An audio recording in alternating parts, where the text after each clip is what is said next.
welcome to DW. Thank you for inviting me. So paint a picture for us. How does this work? How would an actor like Moscow, does it spread lies, disinformation, misinformation in Europe? I'll give you a very tangible example. A few weeks ago, there was a news out there about a radioactive cloud moving from east to west after an explosion in an Ukrainian arms depot. It is true that there was an explosion, and what was actually measured were slight hikes in radioactive activity. These two ingredients were used to construct a story of a big explosion in a Ukrainian arms depot, mainly of Western arms, of course. This kind of piece of news, which started as a construction at relatively obscure sources, was very quickly duplicated with a pre-existing network that was activated and validated by a state official, by Mr. Patrushev, who's the head of the Security Council in Russia. And you have all the ingredients there. In this case, I think it showed that some of our defenses are working well. We had a lot of fact checkers that were very quickly checking on all these elements and could very quickly deconstruct this story. But this opportunistic jumping on partly true, sometimes true events. This did not happen in the U.S., sadly. Sadly, I guess you could say, the Republican Party fell for it, essentially. The Republican politicians fell for these type of tactics. Check it. Misrepresenting them, decontextualizing them is really the way how disinformation is working. What would Russian actors stand to gain from spreading disinformation in the European Union? If we look at the current war against Ukraine, the whole system has shifted towards a support of this activity. And it's not just about falsehood, as I said before, it's also about flooding sometimes the information space with many different versions of a specific narrative.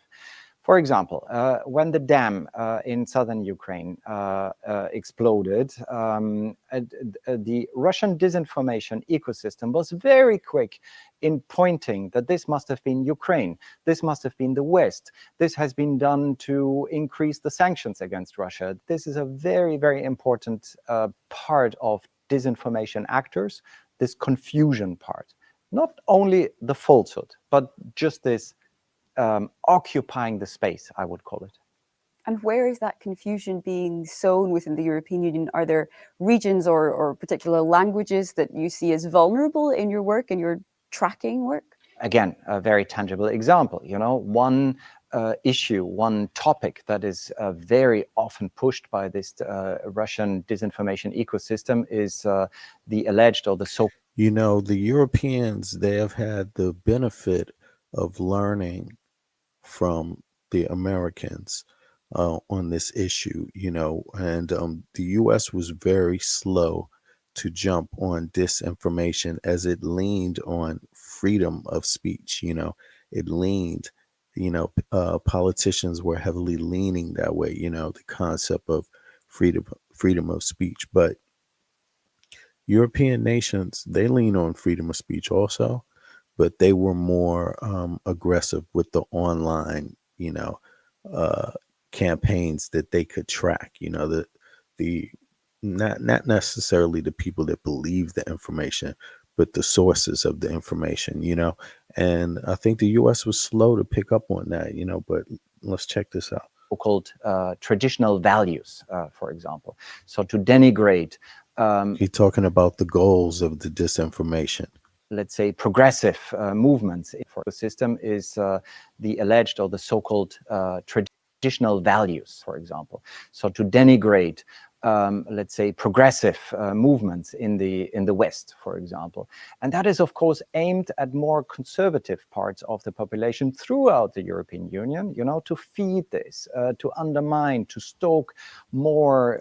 This is very similar to, this is exactly what succeeded in the U.S., actually. sentiment, against the more movements in the West, for example.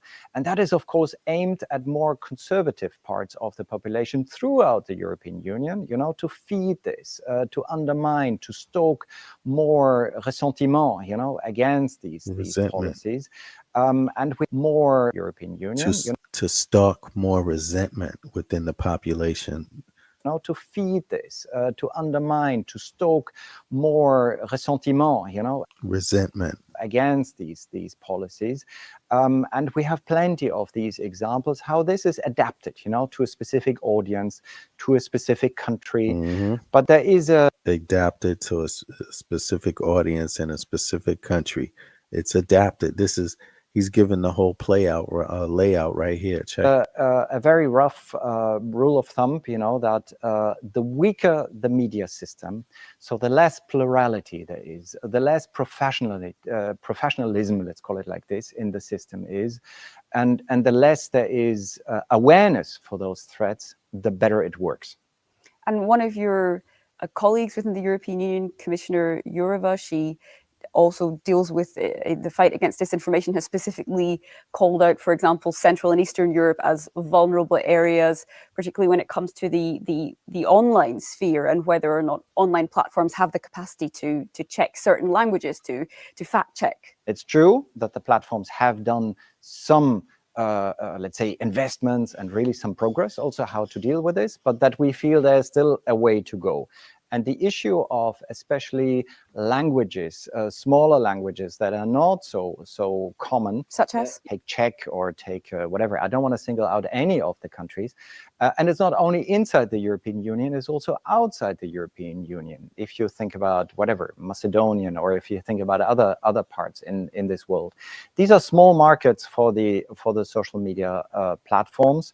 They have invested, as I said, already quite some resources, but there is still a lot of work to be done. We spoke a lot about Russia and Russian actors. Where else in the world do you have your eye on in terms of disinformation targeting Europe? We see one quickly, let's say, developing active actor, and that is Chinese actors in this field. It's a relatively new actor, also using different techniques. What different techniques? The techniques are not so much about spreading these abstruse kind of falsehoods sometimes, but to go very opportunistically on issues that are either in its own interest or not. And we have exposed some of these things throughout the pandemics, for example. We see more and more Chinese actors that are using Russian disinformation narratives and amplify them. For example, about alleged biological weapon laboratories in Ukraine, which has been a hoax from the very beginning. Pete Hegseth has told a meeting of Ukraine's Western allies that Washington does not consider NATO membership for Ukraine to be realistic. His comments came during a speech to the 50-strong Ukraine Defense Contact Group at NATO headquarters in Brussels.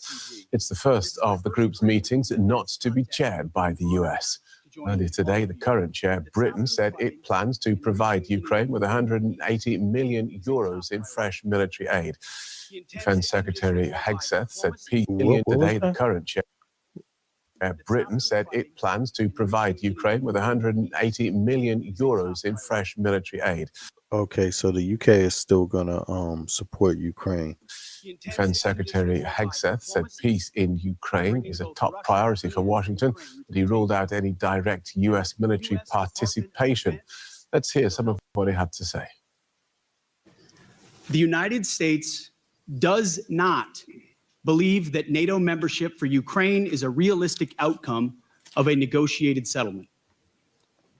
And you know that he picked up all his Russian talking points from the same place. It's the same part of the same disinformation sphere. I mean, this is how successful it's been. It's gotten people appointed. You know, it got a president elected and it got people appointed that are pro-Russian. Instead, any security guarantee must be backed by capable European and non-European troops. If these troops are deployed as peacekeepers to Ukraine at any point, they should be deployed as part of a non-NATO mission and they should not be covered under Article 5. There also must be robust international oversight of the line of contact. To be clear, as part of any security guarantee, there will not be U.S. troops deployed to Ukraine. Let's get more on that statement and that meeting from our Brussels Bureau Chief, Alexandra van Namen. Welcome, Alexandra. Strong words there from the US Defense Secretary. What else did he have to say?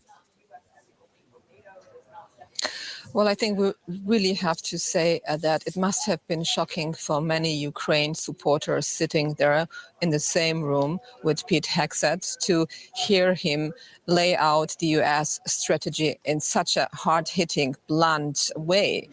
And he said, he talked not only about the goal of Ukraine to become a NATO member, to be a totally unrealistic goal. He also spoke about the need for Europe to provide an overwhelming share of support lethal.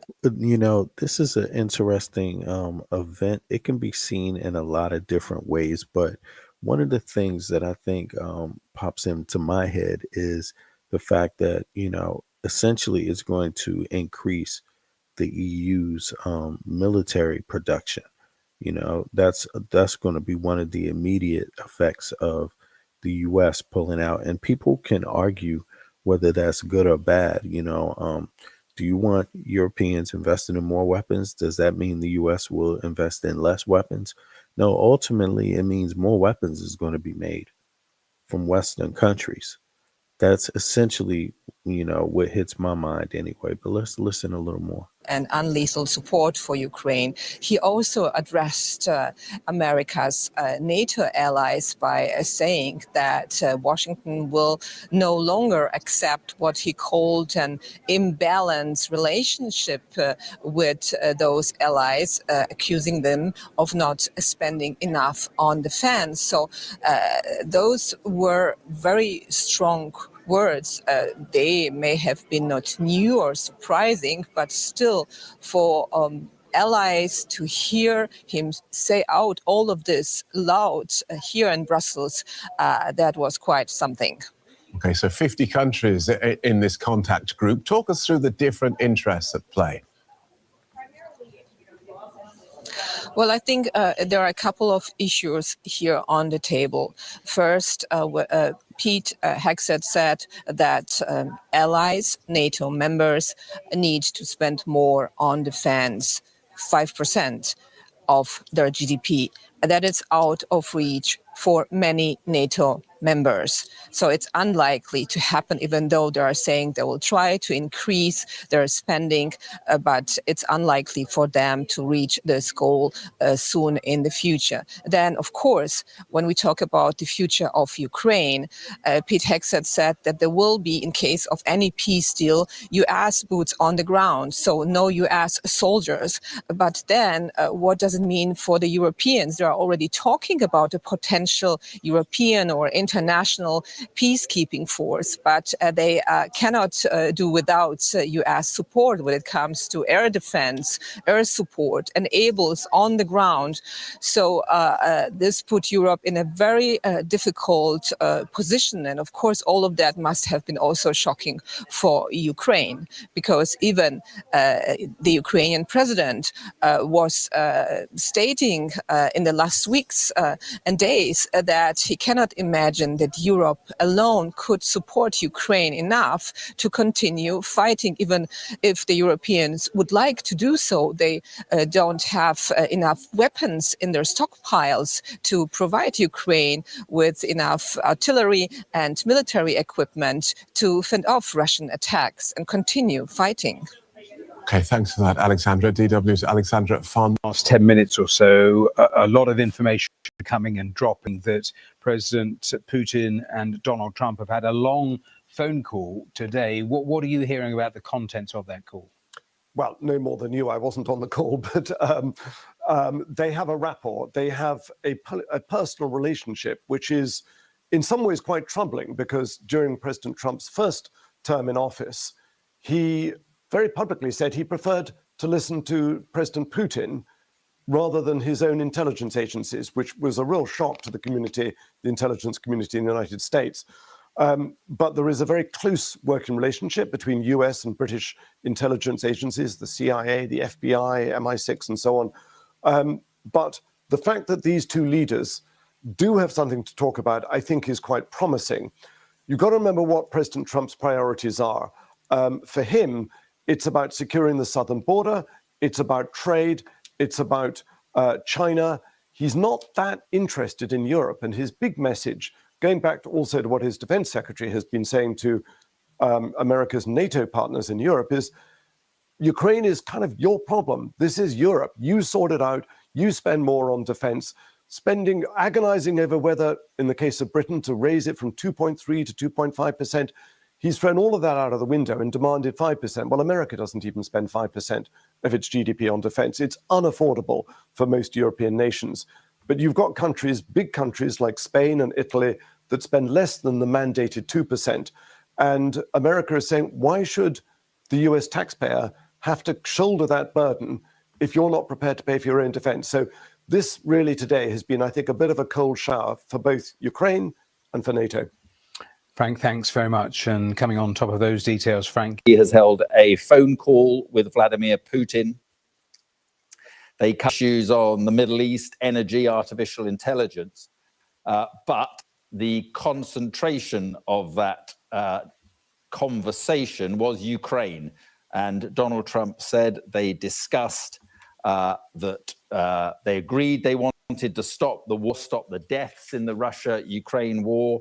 They have agreed to visit each other's nations. Trump has said he will call Zelensky in the very near future. And he said that he and Putin agreed to have respective teams start negotiations immediately. There you can see Donald Trump now posting on it. We both agreed we want to stop the millions of deaths taking place in the war with Russia and Ukraine. And President Putin even used my very strong campaign motto. He says, common sense. We both believe very strongly in it.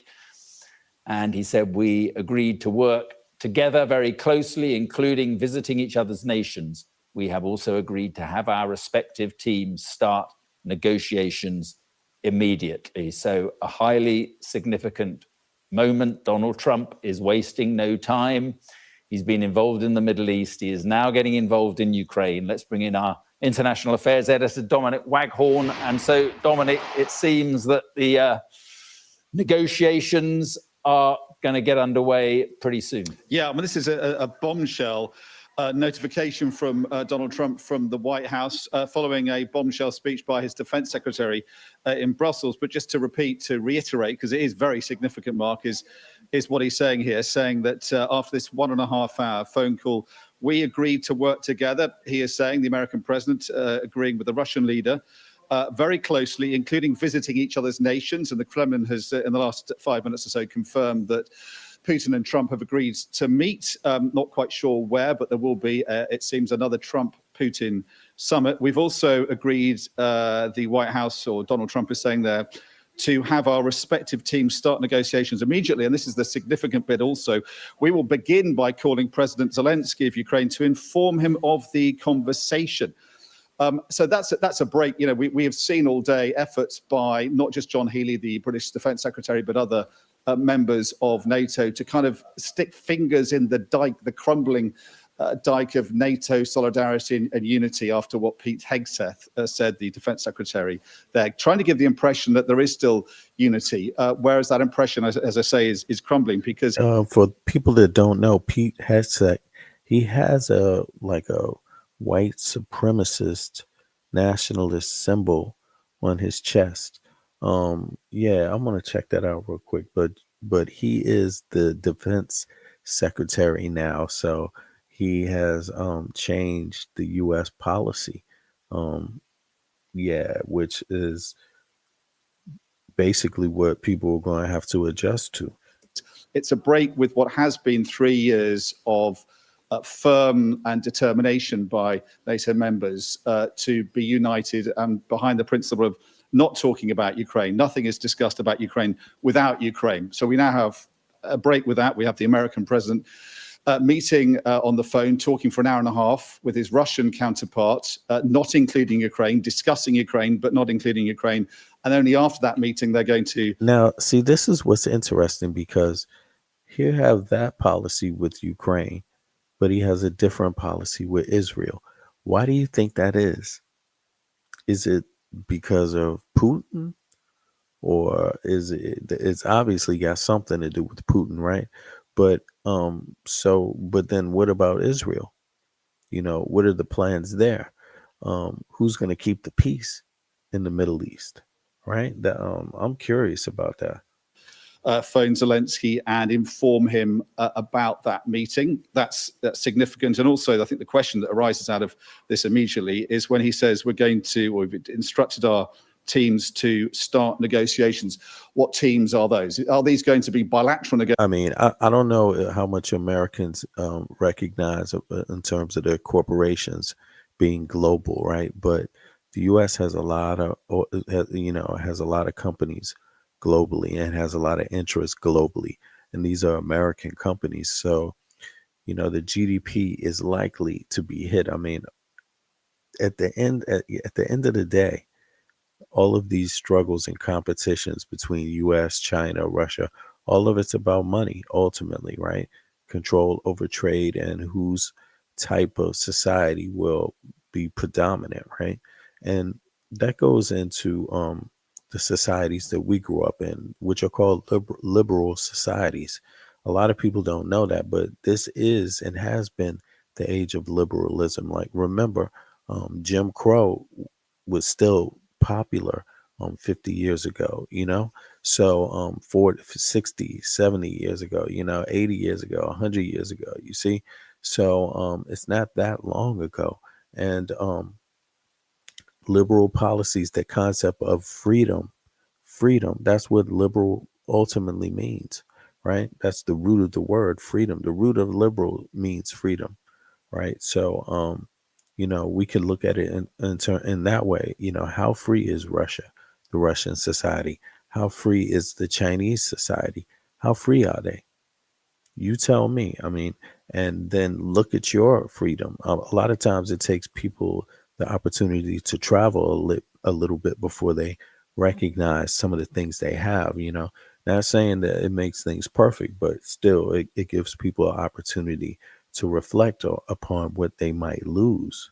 Negotiations between America. Is he talking about his team, the Americans and the Russians, discussing Ukraine's fate, or is that going to include Ukraine? A lot of questions out of this, of course, and we've heard from the Kremlin already. Dmitry Peskov, the Kremlin spokesperson, confirmed the call happened and saying they discussed issues relating to the exchange. The American side, the American side, he says it will fulfill all agreements reached related to the exchange. Okay, so now you see Ukraine is headed for a change, and the EU is going to have to make some decisions about its own security, and that ultimately means more investments. Of course, the EU doesn't want to do that, but they have been talking about it. Actually, they've been talking about it for a minute, and it looks like the U.S. pulling out is basically going to equal the EU making more weapons. How much it contributes to NATO, I don't know. But think about that. That's different.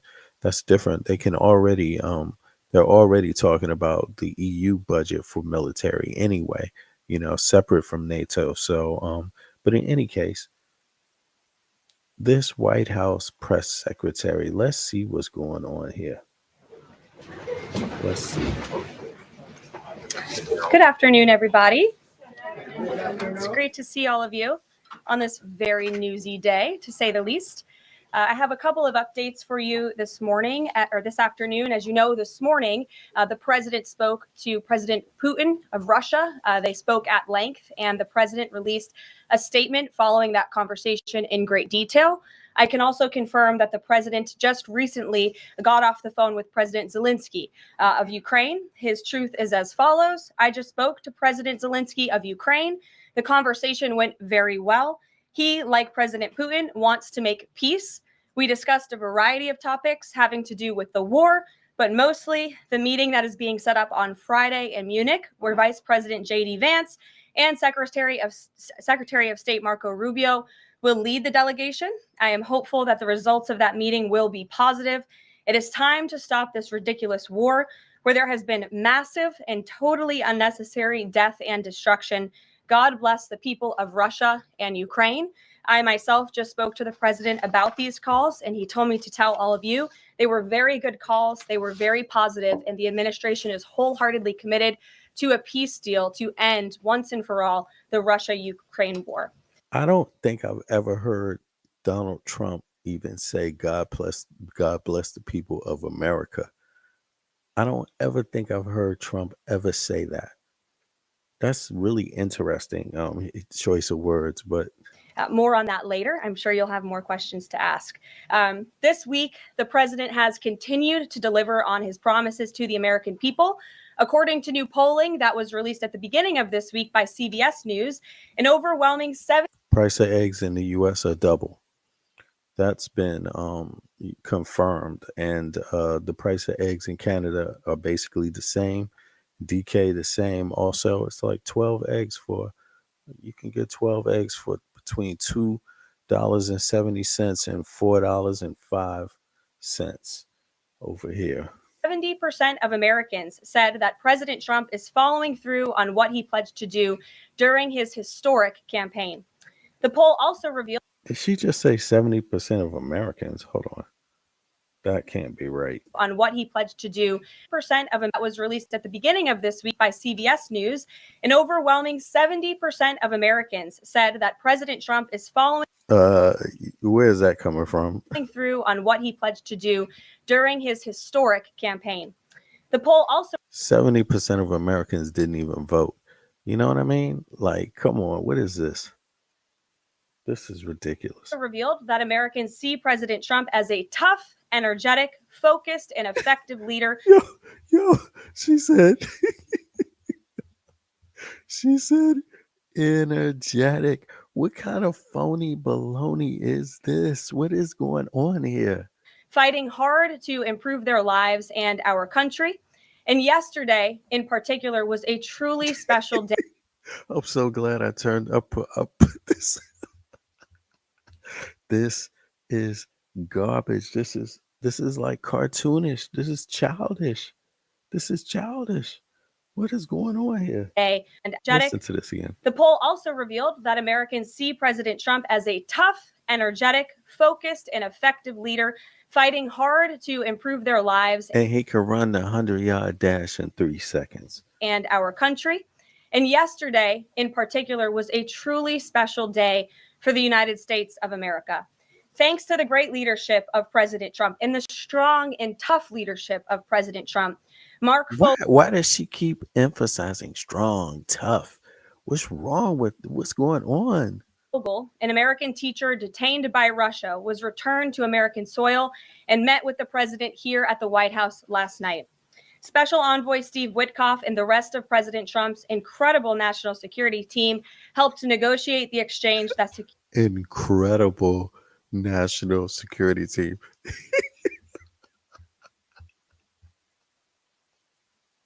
It sounds like it's written for children. It's crazy. Mark Fogel's release. Incredible. This event shows a good faith effort from Russia, and it's a sign, as I just said, that we are moving in the right direction to end this brutal war. And it's a sign. Fogel's release. She just said it's a good faith sign from Russia. Like, oh, really? Oh, thank you. Thank you so much. Look, it's like a good faith sign from Russia. This event shows a good faith effort from Russia. Good faith effort. Yeah, it's a good faith effort. Oh, really? And are they losing anything here? No, not at all. Trump is capitulating on everything. So he's giving them everything. Everything that Putin asked for, Trump is giving them. And they're just giving a good faith gesture. Yeah. And it's a sign, as I just said, that we are moving in the right direction to end this brutal war. Malphine Fogel, Mark's 95-year-old mother, was understandably very worried that she would never see her son again after his arrest in 2021. Mrs. Fogel was actually slated to join President Trump on stage at the July 13th Butler, Pennsylvania rally to speak out for Mark. And then the infamous assassination attempt against President Trump took place. All right, hold on. I'm sorry. I got to get past the propaganda and get to the news media questions. And if anybody in here wants to argue that the federal government is not fraudulent in some capacity, be my guest, because I think the American people watching at home would beg to differ. What? Mary, What's she talking about? It's all those things What? is being processed. Did anybody know this was even happening? They're moving very fast. There's a lot of paper that we can show you, but we're happy to do it. Oh, I have another issue with an immigration to provide them, and I actually brought some today because all of you know I love to bring the receipts. We have contracts upon contracts that we can send and provide this information to you. Let me be very clear. We are not trying to hide anything. We have been incredibly transparent and we will continue to be. These are screenshots of contracts that— Why does she sound so defensive? Isn't this crazy? I mean, they already cut out many news outlets already from even being able to be a part of the White House press, right? They've already done that. And look at how defensive she's behaving. Like, this should be a cakewalk. DOJ found across our government. This is a DEI contract, $36,000 for U.S. citizenship and immigration services. That is against the president's policies and his America First agenda. This is a $3.4 million contract, a Council for Inclusive Innovation at the U.S. Patent and Trademark Office, Department of Commerce, another DEI contract that DOJ identified. DEI contract? What makes it a DEI contract? And even if it's a DEI contract, was it successful? Was it something good? I mean, and you know, she's just allowed to say DEI, but what does that mean? That could mean anything. That could mean a handicapped person, right? That could mean a woman that looks just like her. What does it mean? Right. So I think they're being very cryptic with this DEI. They've been able to kind of turn it into like a term that means something bad, or, you know, but they never tell you what's behind it. You know, what's the backstory. Can continue to go through these. Oh, I love this one. $57,000 for climate change in Sri Lanka. What is this doing to continue the interests of the American people? Absolutely nothing. These are the line items across the federal government that DOJ is identifying daily. They're moving very fast. There's a lot of paper that we can show you, but we're happy to do it. This administration has been more than transparent about what DOJ is doing. And here's one of their tweets that they posted about the mine. I believe this is in Pennsylvania, where the federal employee retirement. Why is she reading a tweet? Like, what is going on? Look at her face.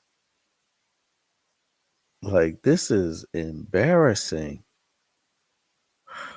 System is being processed. Did anybody know this was even happening in our country before Elon Musk talked about it in the Oval Office yesterday? A lot of Americans didn't. So we are providing transparency and accessibility on a daily basis when it comes to DOJ. And I also have a DOJ daily report, if anybody would like it, on all of the things that they are identifying. She looks so sincere. Accessibility on a so insincere. Look at this. Daily basis when it comes to DOJ. And I also have a DOJ daily report, if anybody would like it. That's so sincere, you know, so sincere. She's so serious. So serious. On all of the things that they are identifying and finding. We're happy to provide this information to you. We're talking about it every single day. Are all those things you just mentioned fraud, or are they waste, or are they just contrary to the president's policies? I would argue that all contrary to the president's policies. She already said it, DEI, and that's contrary to his policy. That's not illegal, but you know. All of these things are fraudulent, they are wasteful, and they are an abuse of the American taxpayer's dollar. This is not what the government should be spending money on. It's contrary to the president's priorities and agenda. And again, we can continue to provide you the receipts for all of the fraud, waste, and abuse. And if anybody in here wants to argue that it's not actually fraud. So she's calling it fraud, but There's nothing fraudulent about it. Federal government is not fraudulent in some capacity, be my guest, because I think the American people watching at home would beg to differ. You know, the things that go on in the federal government go through Congress. So, I mean, typically, this is the first time you're seeing a president that doesn't go through Congress. He's given executive orders. They told the man to stop. You know, this DEI thing, it might be something that they didn't win in court, so they weren't told to stop. You know, they actually got through, but it's not necessarily a good thing, right? Look at all the chaos it's causing. I mean, and this seems like they're very frantic the way they're moving, almost like they don't think they're going to get their job done or what they set out to do. Look how panicked she looks. They almost sound like they're on their heels. They feel like they have something to prove, and obviously they do, because I mean the rollout has been hectic. Most of what these executive orders, they're getting caught up in court. They're being stalled by and stopped by judges. You know, being called unconstitutional. You know, but this is the administration the U.S. has now. Mary. Hey, more on the judges. Does the White House believe the courts have the authority to issue these nationwide injunctions? We believe that the injunctions that have been issued by these judges have no basis in the law and have no grounds. And we will, again, as the president said very clearly yesterday, comply with these orders. But it is the administration's position that we will also ultimately be vindicated. And the president's executive actions that he took were completely within the law. They were constitutional. And we look forward to the day where he can continue to implement his agenda. And I would just add, it's our view that this is the continuation of the weaponization of justice that we have seen against President Trump. He fought it for 2 years on the campaign trail. It won't stop him now. Brian. Yes. I want to go back to Doge just for a second. Earlier, the subcommittee. Talking point.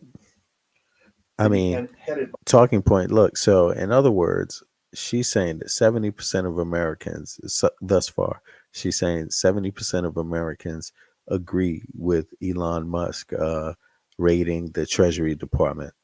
They agree with that. That's really, really strange. That's really, really strange. 70% of Americans didn't even vote. You know, I think it was something like 65% maybe voted, something like that. You know, and then there was voter suppression, you know. By Chairman Marjorie Taylor Greene, her and her staff discovered $2.7 trillion in improper payments to Medicare, Medicaid, overseas, to people who should not have gotten it. Some of this room might have missed that press conference. Can you elaborate on what the president is thinking at this point? Well, again, that's another example. There's a very long list of the fraud, waste, and abuse that Doge is identifying on a daily basis.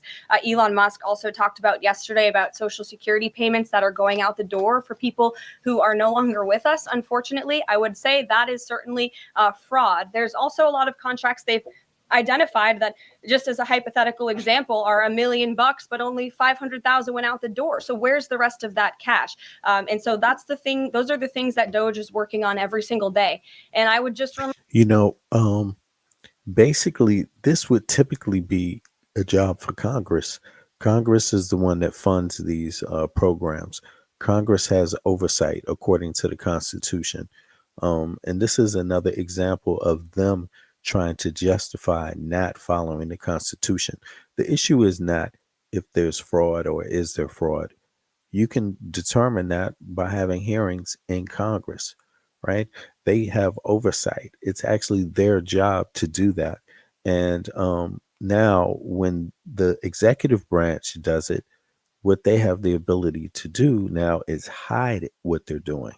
So in other words, Congress is public. It's done publicly. You get to see it. You could watch it on TV if you want. I forget what channels they have in the U.S., but you can watch C-SPAN. Yeah, that's what it is, C-SPAN. You can watch Congress. You can watch the Senate when they're open, right? You can watch them on C-SPAN. And but when the executive branch does it, they're not liable to tell you. They're not showing you what they're doing. There's no cameras. They're not they just come out and give you a 10, 15-minute speech and then go. The rest of it is concealed from the public. You see, and the only thing that's really been stopping them thus far is the courts. Now, whether they follow that or not, who knows? That is to have yet been determined. But the courts have ordered them several times to stop what they're doing. And so, anyway, that's the background on this White House secretary. This is the White House secretary for Donald Trump. Remind everybody in this room, this is what President Trump campaigned on doing. He's delivering on a promise that 77 million people elected him to do. James. Thank you very much, Caroline. 2 foreign policy questions, if I may. Sure. First, the statement that was released after this morning's phone calls identified Mr. Witkoff as the special envoy who will be part of the delegation that undertakes to resolve the Russia-Ukraine war. I had thought that individual was General Kellogg, and so can you clear that up? Sure, I'd be happy to. As you mentioned, the president, in his truth, following the phone call with Vladimir Putin, said that he has asked Secretary of State Rubio, the director of the CIA, John Ratcliffe, our national security advisor here at the White House, Michael Watts, and Steve Witkoff to lead the negotiations. As for General Keith Kellogg, he remains a critical part of this team in this effort. He's played a tremendous role in getting the negotiations to this point, and he's very much still part of the Trump administration. The other subject is Iran. I took note of President Trump's comments in his Super Bowl interview with our colleague Brett Baer to the effect that he wants to do a deal with Iran. However, that interview appeared after the supreme leader of Iran, the Ayatollah Ali Khamenei, had already ruled out any additional negotiations with the United States. So kind of a 2-part question. A, what gives the president any confidence that Iran will come to the table? And B, more fundamentally, why is the president interested in doing a deal with Iran instead of doing everything he can, perhaps short of U.S. military intervention, to try and hasten the end of what many of his own supporters regard as an evil regime? Well, the president has made it very clear that he will never allow Iran to have nuclear capabilities. That is a red line that he has drawn, and he will not allow that to happen. But you asked why President Trump wants to make a deal.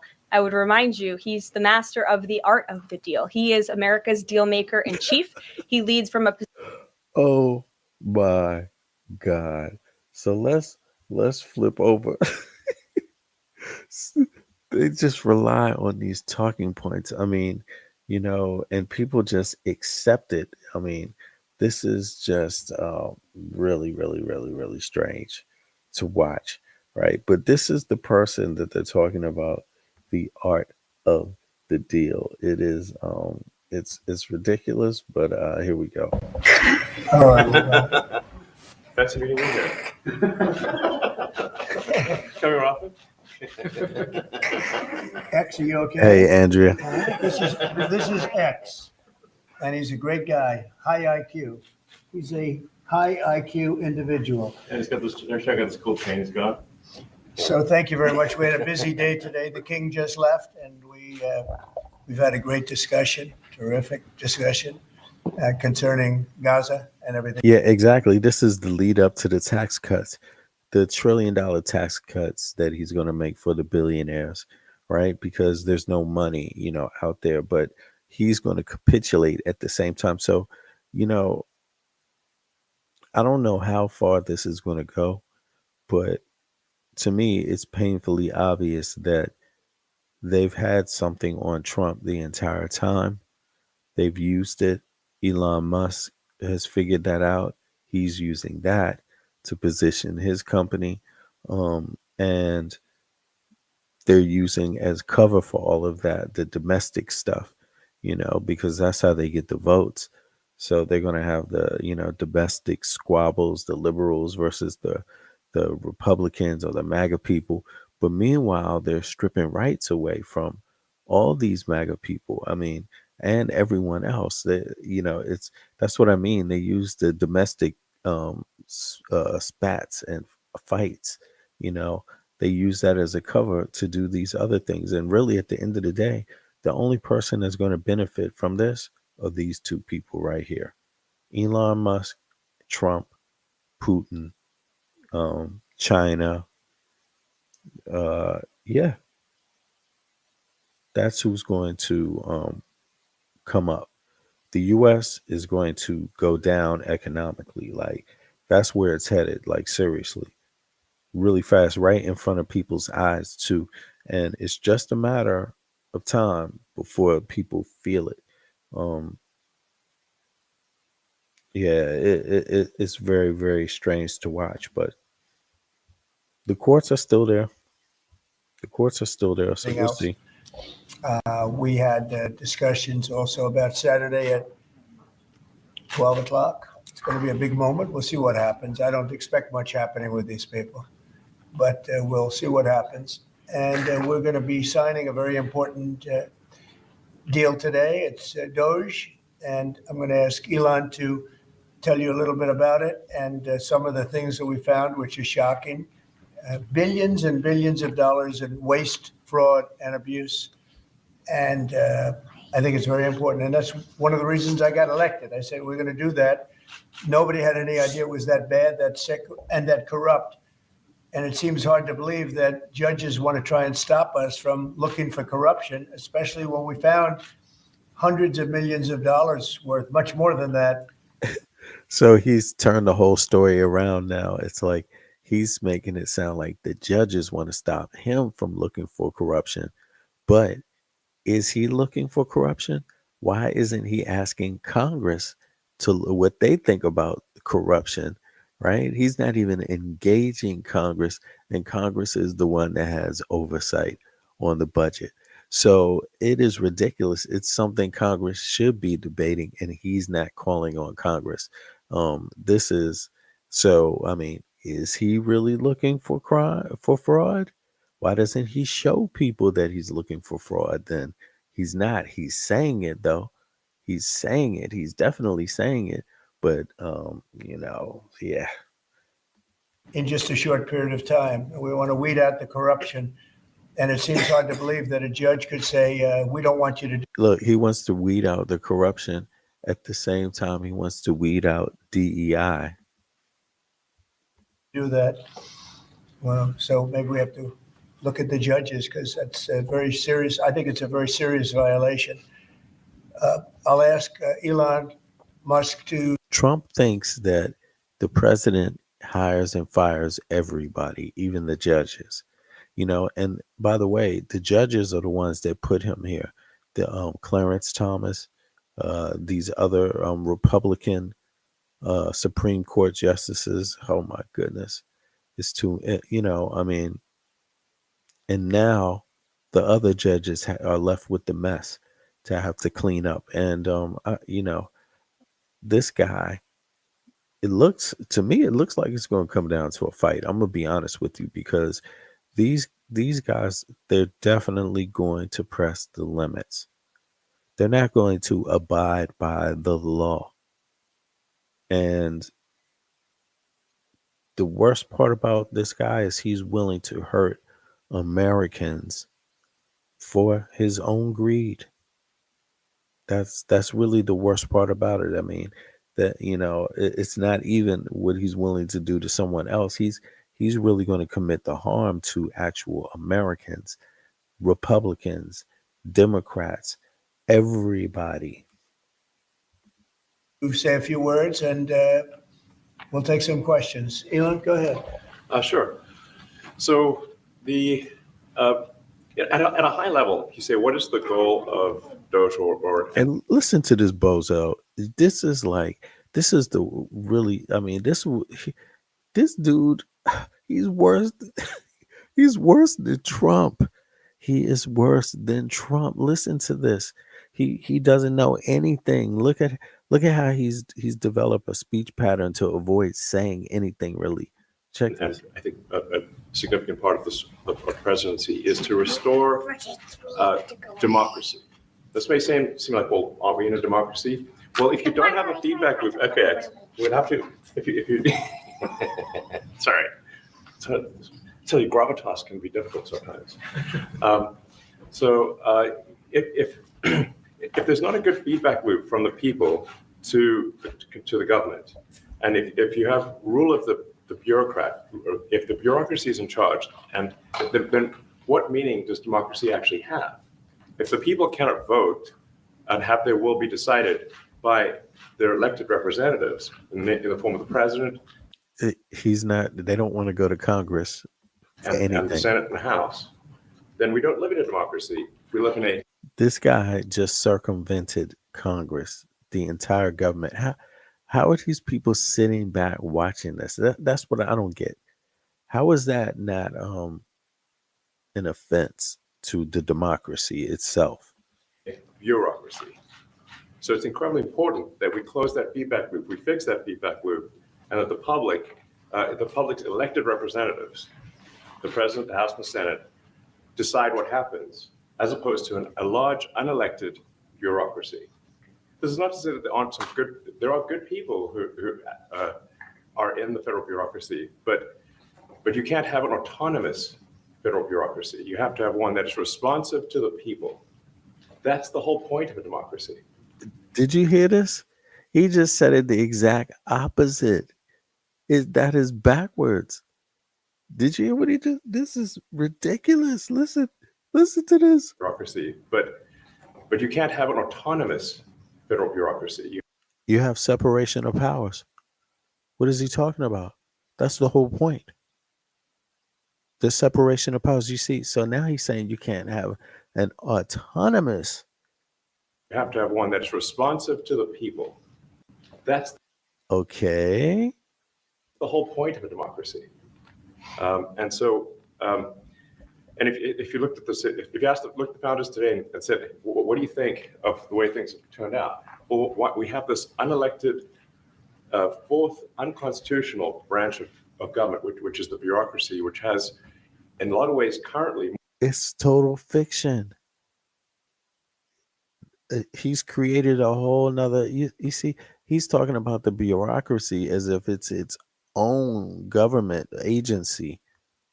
Turned out. Well, we have this unelected, fourth unconstitutional branch of government, which is the bureaucracy, which has. What is this man talking about?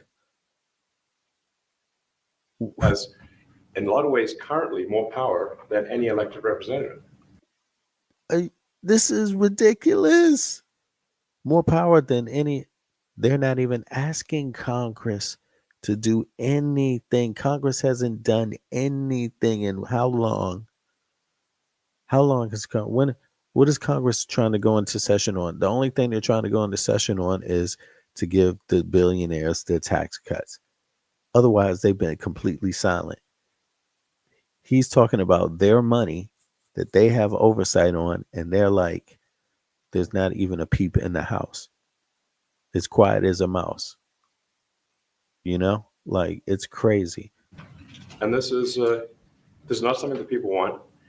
And this is not something that people want. Oh my God. You hear that? That's like, this guy's talking for the people. This guy's got $500 billion and he's the one talking for the people. Do you believe that? Are you that dumb out there? Republicans, are you that dumb? Apparently you are. If you live in a trailer house right now and you voted for Trump, smack yourself. And it's not. It does not match the will of the people. So it's just something we've got to fix. And we've also got to address the deficit. So we've got a $2 trillion deficit, and if we don't do something about this deficit, the country's going bankrupt. I mean, it's really astounding that he got money. If the country's going bankrupt, how's he making money? Notice the decline has a lot to do with him going up in the world. The interest payments alone on the national debt exceed the defense. So how is he making, if it's that hard to make $1, if things are so bad, how does he making more money? Public budget, which is shocking because we spend a lot of money on defense, but and he's one of the defense contractors. If that just keeps going, we're essentially going to bankrupt the country. So what I really would say is, like, it's not optional. I mean, this is so unethical. Just a person, he's got a defense contract and he's acting like he's the vice president. I mean, he's acting like he's the damn president, really, but for us to reduce the federal expenses. It's essential.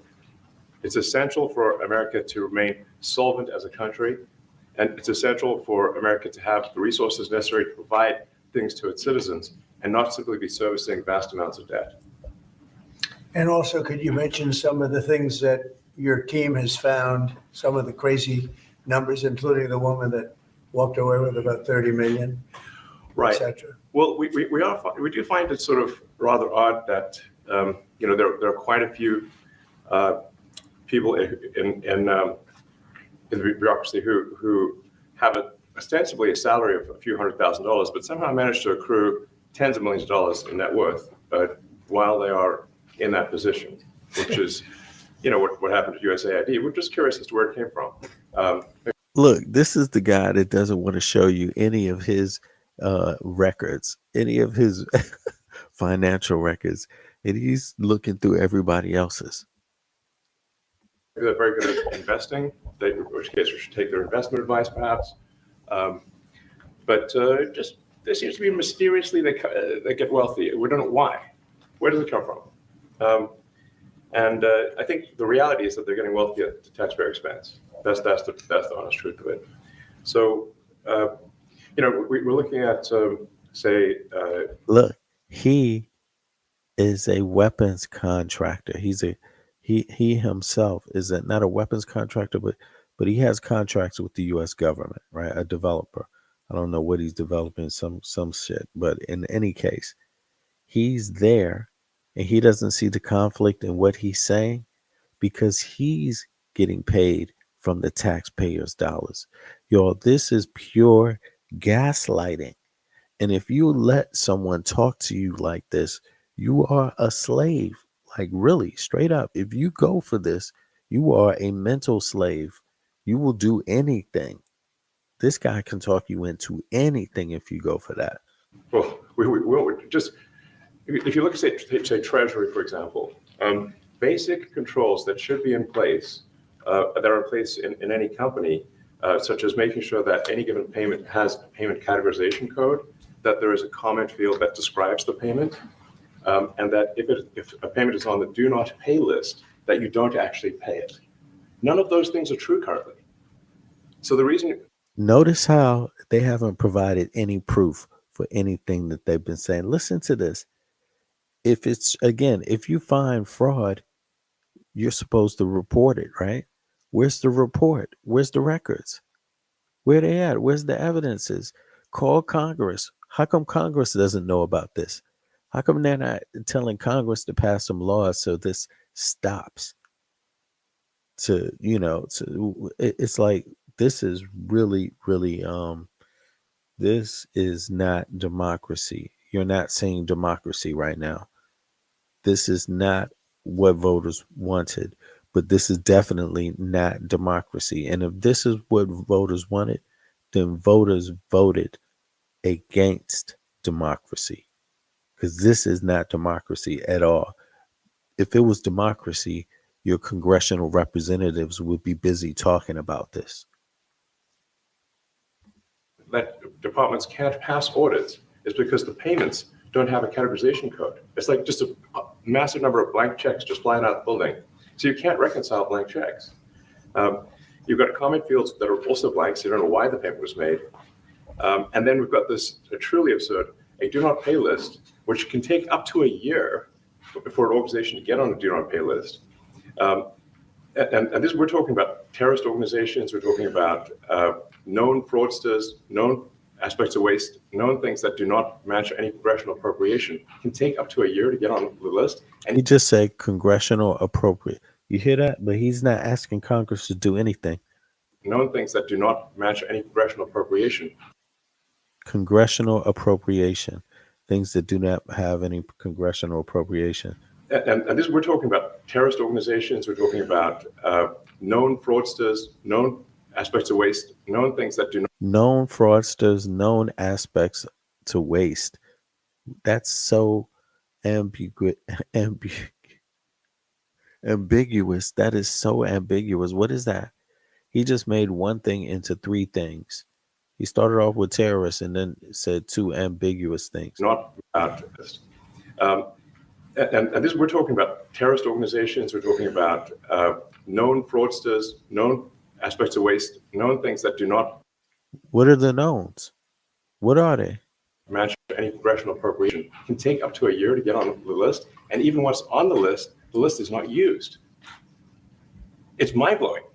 He's not asking Congress what they think. He's not saying, hey, Congress, what do you think about this? Not at all. And he's sitting there claiming to have a problem that needs to be solved. Congress ain't got nothing to do with that problem, but they're the ones that write the check, that control the checkbook. See the ultimate problem here? It doesn't matter. They may be getting away with this lie right now, but sooner or later, people are going to figure out that they have two frauds posing as leaders of the United States. Like, this is a complete disaster. This is a complete disaster. This is only a matter of how much it's going to hurt American people to have this disaster here. Frauds. This is not democracy right here. You're not looking at a president. You're not looking at a government. So what we're talking about here, we're really just talking about adding common sense controls that should be present, that haven't been present. So you say, like, well, how could such a thing arise? That seems crazy. When you understand that really everything is geared towards complaint minimization, so then you understand the motivation. What's the word for the So day? if people receive money, they don't complain, obviously. But if people don't receive money, they do complain. And the fraudsters complain the loudest and the fastest. So again, where's the evidence? Where are the fraudsters complaining at? Where are they at? Like, and what is he talking about? I mean, then when you understand that, then it makes sense. Oh, that's why everything they approve all the payments at Treasury, because if you approve all the payments, you don't get complaints. But now we're saying that no, actually we are going to complain if money is spent badly, if your taxpayer dollars are not spent in a sensible and frugal manner, then that's not okay. Your tax dollars need to be spent wisely on things that matter to the people. And I mean, these things, like, it's just common sense. It's not draconian. And on things that matter to the people, he means things that matter to him and Trump. Spent wisely. And those Things billionaires. that matter to the people. And I mean, these things, like, seriously. He slipped up. Things that matter to the people. He said things that matter to the people. But have you seen how is any of these things going to help the people? How is any of it? They're not talking about child care. They're not talking about health. They're talking about cutting fraud, but they haven't even mentioned anything better to provide services to people. And, I actually heard people, the question is going around, can states withhold their federal income taxes that they collect to hand over to the federal government? That's the talk I hear right about now, because this is so bad, and Trump is not going to reimburse people any of those federal dollars. His job, the government runs on payroll taxes, and so they collect those from each state, and states are supposed to get assistance back from the federal government according to the federal guidelines, right? But if Trump is like not following the Constitution and he's trying to stop payments, trying to stop programs, the question is, do these states really even need the federal government? Because it's their money, it's their payroll tax. The billionaires ain't really paying the lion's share of the federal taxes. So, because they pay barely any federal tax. So here you have two billionaires sitting here trying to figure out how to make the situation even better for billionaires. You see what I mean? They want to pay even less tax. There's not that much money to go around, and that's what they're looking for. They're going to have this tax cut ready for them this spring. Watch, or sooner. Watch. I mean, these things, like, it's just common sense. It's not draconian or radical. I think it's really just saying, let's look at each of the expenditures and say, is this actually in the best interest of the people? And if it is, it's approved. If it's not, we should think about it. So, there's crazy things like just cursory examination of Social Security, and we've got people in there that are 150 years old. Now, do you know anyone who's 150? I don't know. He mentioned Social Security. He could probably pay everybody Social Security and still be billionaires, right? But this guy's looking for fraud in Social Security. I mean, it's like they're just telling you what their hit list is that they're trying to figure out how to rob people from. And listen, what happens to the average person when they just suddenly don't get a check? Who are they going to call? They're going to have to call the federal government, right? But the federal government's not even going to have somebody answering. You don't know because they're trying to challenge that. They're trying to fire people. This is what they say people voted for. I don't even believe. I mean, that may be true. I don't believe it. I believe people got shafted in the vote. But you tell me, did you vote for this guy, the richest man in the world? Did you vote for him to try to take somebody's Social Security from them or to try to determine who rightfully should have one? I mean, they're trying to bend all the laws of language. What do they call fraud in the first place? Are they using the definitive definition of fraud, or are they just using it loosely just to, say, this is just, a legitimate person now suddenly is committing fraud? Cut it off. Okay. They should be on the Guinness Book of World Records. They're missing out. So, that's a case where, like, I think they're probably dead. It's my guess. Or they should be very famous, one of the two. And then there's a whole bunch of Social Security payments where there's no identifying information. Well, like, why is there no identifying information? Obviously, we want to make sure that people who deserve to receive Social Security do receive it, and that they receive it quickly and accurately. Also, another crazy thing. So, one of the things is, like, we are trying to sort of right-size the federal bureaucracy, just make sure that this. Obviously, there needs to be a lot of people working for the federal government, but not as many as currently. Note how unprepared he is to even be addressing people about any of this. He's not prepared at all. You could tell he doesn't prepare for things. He doesn't have to take things seriously. This is a guy that is used to getting things his way. So he doesn't really have to prepare, and now he's speaking to the American people, taxpayers, like this. He's speaking to you. So we're saying, let's, if people can retire, with full benefits and everything, that would be good. They can retire, get their retirement payments, everything. And then we were told, this is actually, I think, a great anecdote, because we're told the most number of people that could retire possibly in a month. Now he's talking about people's retirements. Is 10,000. We're like, well, why is that? Well, because all the retirement paperwork is manual on paper. It's manually calculated, then written down on a piece of paper.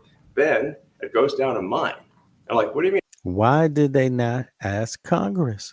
Why don't the American people want to see this stuff?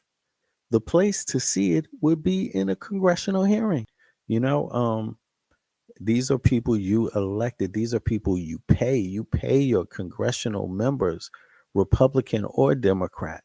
You pay them out of your tax dollars, and they're not saying anything. They don't want to see anything. They don't want to know if what he's saying is true. That is crazy. That is, that is not democracy. In a mine. And you're paying for it. I thought you were paying taxes for a democracy. That's what I thought. But apparently that's not the case. People are paying taxes for something else. Like, yeah, there's a limestone mine where we stole all the retirement paperwork.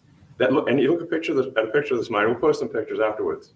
And this mine looks like something out of the 50s because it was started in 1955. So it looks like it's like a... Exactly. He's coming to the U.S. for billionaire welfare. and people are giving it to him, and this is what they call make America great again.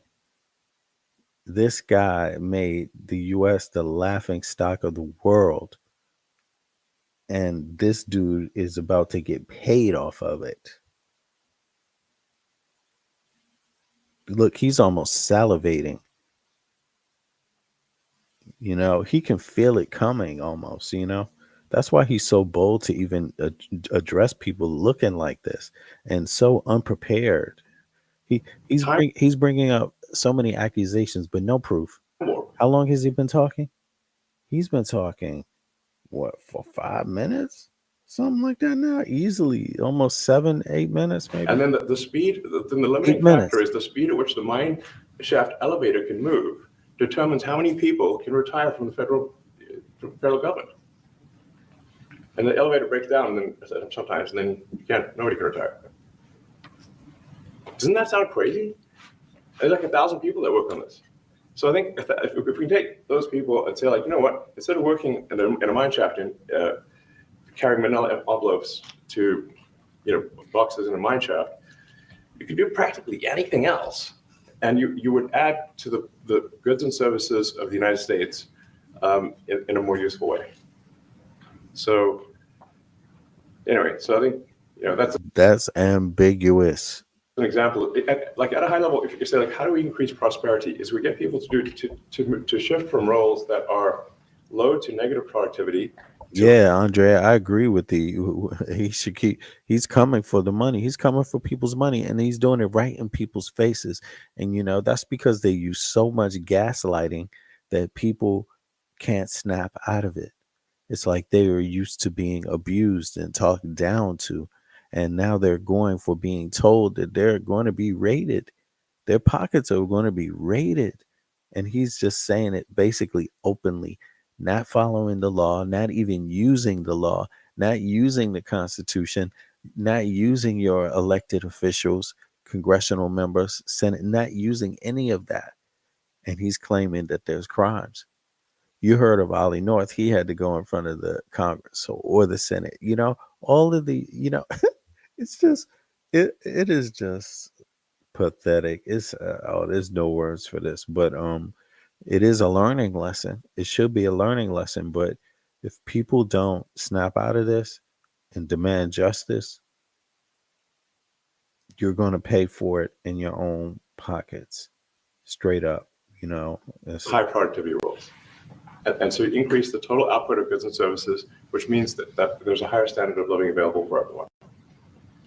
That's the actual goal. Everyone's very quiet. Your detractors, Mr. Musk. I have to what? Including a lot of Democrats.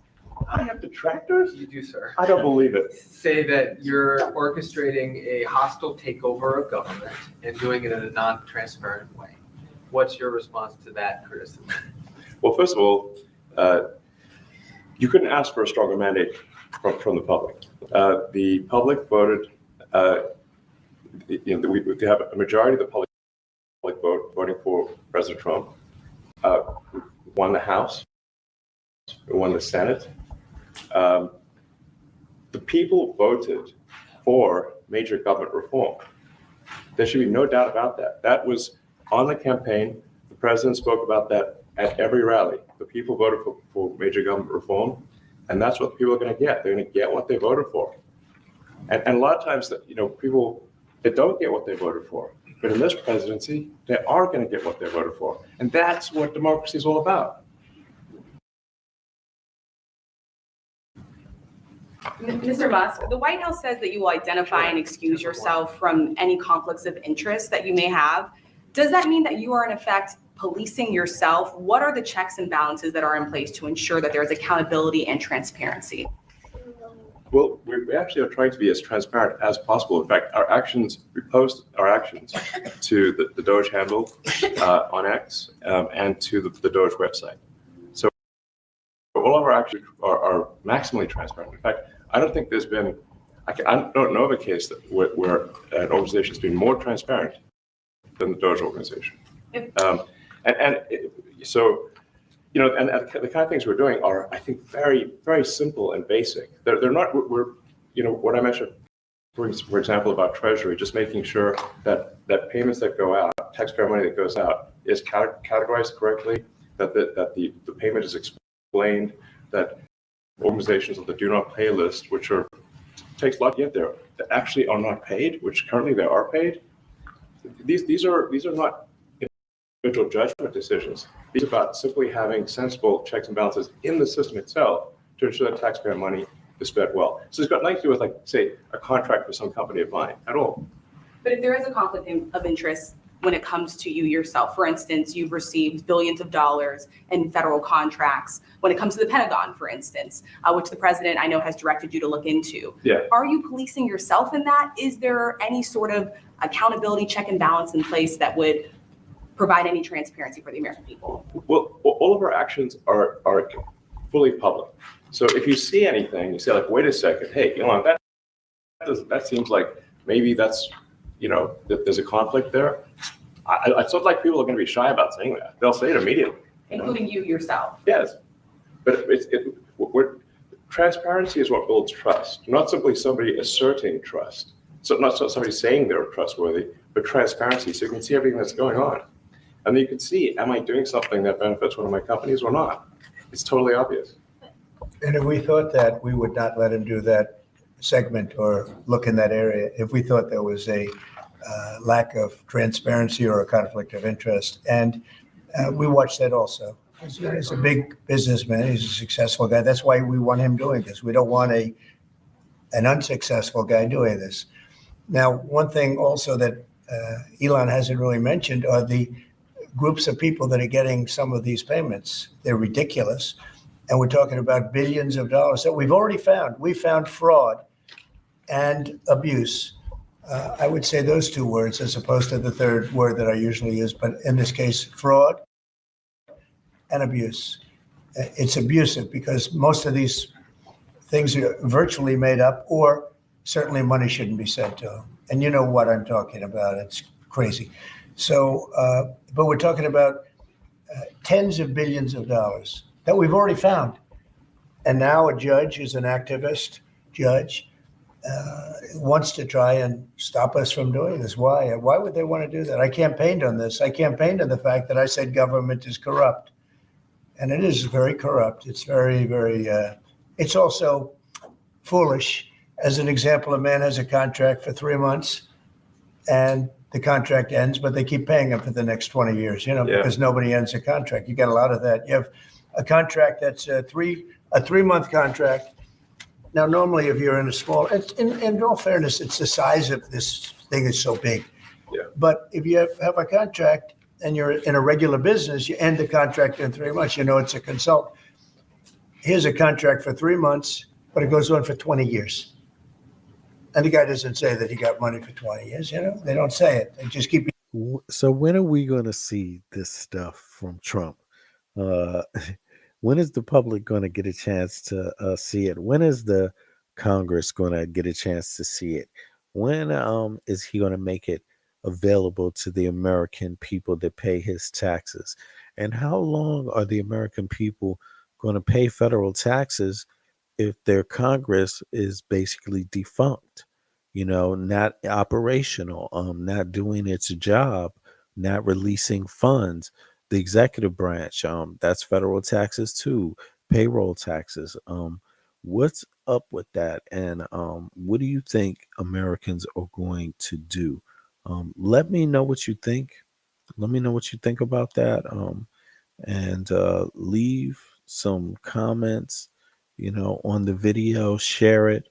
And, you know, until the next time, y'all, peace. Blessings. Thanks everybody for coming out, and I'll catch you on the flip side, y'all. Peace.